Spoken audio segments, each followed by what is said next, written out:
বিসমিল্লাহির রহমানির রহিম। আসসালামু আলাইকুম এভরিওয়ান। আজকে আমি শুকনো চালের গুঁড়া দিয়ে একদম পারফেক্ট তেলের পিঠার রেসিপি শেয়ার করব।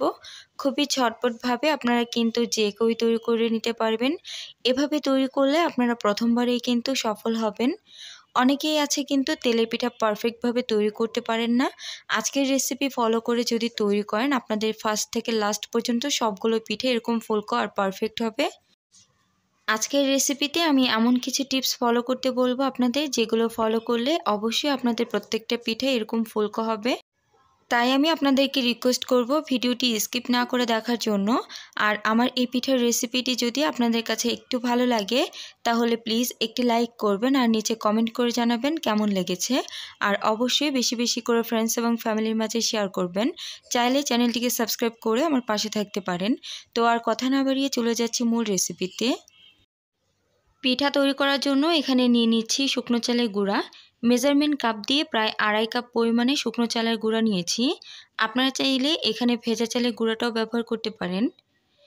2.5 কাপ শুকনো চালের গুঁড়ার জন্য আমি এখানে 1/2 কাপ পরিমাণে ময়দা ব্যবহার করছি। এর থেকে বেশি ব্যবহার করা যাবে না, এতে করে কিন্তু পিঠার টেস্ট নষ্ট হয়ে যাবে। এখন অ্যাড করব এখানে গরম পানি। পানিটা অতিরিক্ত গরম হওয়া যাবে না, আবার অথবা কুসুম গরম হওয়া যাবে না। কুসুম গরম থেকে একটু বেশি গরম, অর্থাৎ পানির মধ্যে আপনি হাত দিলে কিন্তু হাতটা তাপমাত্রা সহ্য করতে পারবে। এখন অল্প অল্প করে পানি অ্যাড করব আর এটাকে মেখে নিব। এ পর্যায়ে খুব বেশি পানি ব্যবহার করা যাবে না, এটাকে একটু ঘন করে এ পর্যায়ে মেখে নিতে হবে। কারণ এর মধ্যে পানি কিন্তু আমরা পরবর্তীতে আরও ব্যবহার করব। এটাকে খুব ভালোভাবে একটু সময় নিয়ে ঘন করে মেখে নিয়েছি। রেখে দিব 10 মিনিটের জন্য। ফিরে আসছি 10 মিনিট পর। আর এই 10 মিনিটের মধ্যে কিন্তু শুকনো চালের গুঁড়া অনেকটা পানি টেনে নিয়েছে। আর দেখতে পাচ্ছেন এটা কিন্তু একটু ফুলে উঠেছে।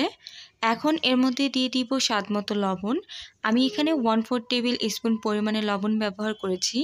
তবে আপনারা যারা মিষ্টি জাতীয় খাবারের লবণটা পছন্দ করেন না, তারা চাইলে কিন্তু এটাকে স্কিপ করতে পারেন।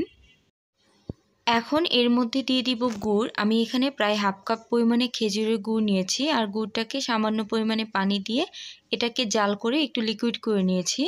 এরপর হালকা ঠান্ডা করে নিয়েছি। এটা কিন্তু খুব বেশি ঠান্ডা না, কুসুম গরম অবস্থায় এটাকে ব্যবহার করতে হবে। লিকুইড করে নিলে এতে করে কিন্তু ব্যাটারের সাথে খুব সহজেই এটা মিক্স হয়ে যাবে। এরপর হাতের সাহায্যে এটাকে খুব ভালোভাবে একটু মেখে নিয়েছি। তবে আপনারা এই পর্যায়ে চাইলে একটা হ্যান্ড উইক্সের সাহায্যে এটাকে মিক্স করে নিতে পারেন। এই ব্যাটারের ঘনত্বটা খুব বেশি পাতলা হবে না, এটা কিছুটা ঘন ধরনের হবে।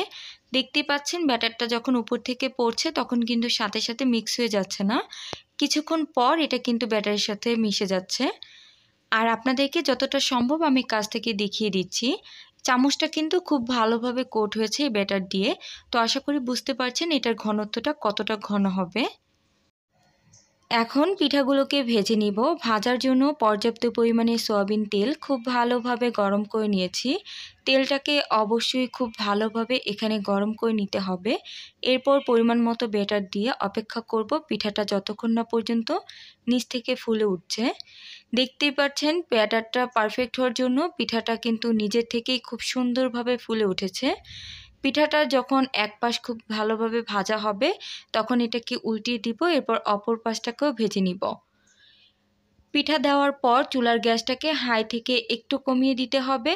তবে চুলার গ্যাসটাকে খুব বেশি কমিয়ে তেলের পিঠা ভাজা যাবে না। তেলটা যেন কোনোভাবে ঠান্ডা না হতে পারে। তেলটা গরম থাকা অবস্থায় একটি পিঠা উঠাতে হবে আর অন্য দিক দিয়ে আরেকটি পিঠা এভাবে দিতে হবে। আপনারা যদি আমার এই রেসিপির টিপসগুলো ফলো করে পিঠা তৈরি করেন, ইনশাল্লাহ আপনাদের প্রত্যেকটা পিঠা ফার্স্ট থেকে লাস্ট পর্যন্ত প্রত্যেকটা পিঠে এরকম পারফেক্ট ফুলকো হবে। পারফেক্ট তেলেপিঠা তৈরির সময় যে বিষয়গুলো অবশ্যই খেয়াল রাখতে হবে সেগুলো হচ্ছে তেলটাকে খুব ভালোভাবে গরম করে নিতে হবে। চুলার গ্যাসটাকে কমিয়ে রেখে এই পিঠা ভাজা যাবে না। পিঠা যতক্ষণ না পর্যন্ত নিজে থেকে ফুলে উঠবে ততক্ষণ এই পিঠাকে নাড়ানো যাবে না। যদি পিঠার ব্যাটার পারফেক্টভাবে গোলানো হয় তাহলে পিঠা নিজের থেকেই কিন্তু এরকমভাবে ফুলে উঠবে। একইভাবে আমি সবগুলো পিঠা এখানে ভেজে নিয়েছি। মাশাআল্লাহ প্রত্যেকটা পিঠা ফার্স্ট থেকে লাস্ট পর্যন্ত প্রত্যেকটা পিঠাই ফুলকো আর পারফেক্ট হয়েছে। আশা করি দেখেই বুঝতে পারছেন পিঠাগুলো কতটা বেশি পারফেক্ট হয়েছে। আর এটা যেহেতু খেজুরের গুড় দিয়ে তৈরি করেছি, মাশাআল্লাহ অনেক সুন্দর একটা ফ্লেভার বের হচ্ছে। তো আপনারা যারা এখনও পর্যন্ত আমার ভিডিওটিতে লাইক করেননি, প্লিজ আপনারা একটি লাইক করে দিন। আর অবশ্যই নিচে কমেন্ট করে জানাবেন আমার রেসিপিটি আপনাদের কাছে কেমন লেগেছে। তো এরকমই সহজ এবং মজার রেসিপি দেখতে চাইলে এখনই আমার চ্যানেলটিকে সাবস্ক্রাইব করুন আর পাশে থাকা বেল আইকনে ক্লিক করুন। এতে করে আমি যখনই ভিডিও আপলোড করব সাথে আপনাদের ফোনে নোটিফিকেশন চলে যাবে। এরপর আপনাদের হাতে যখন সময় হবে তখন কিন্তু আমার এই রেসিপিগুলো আপনারা দেখে নিতে পারবেন।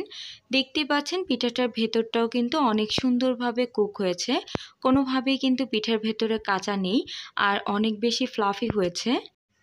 আর যারা আমার এই রেসিপিটি ফেসবুক পেজ থেকে দেখছেন তারা পেজটিকে প্লিজ একটি ফলো দিয়ে রাখবেন আর অবশ্যই একটি লাইক করে দিবেন।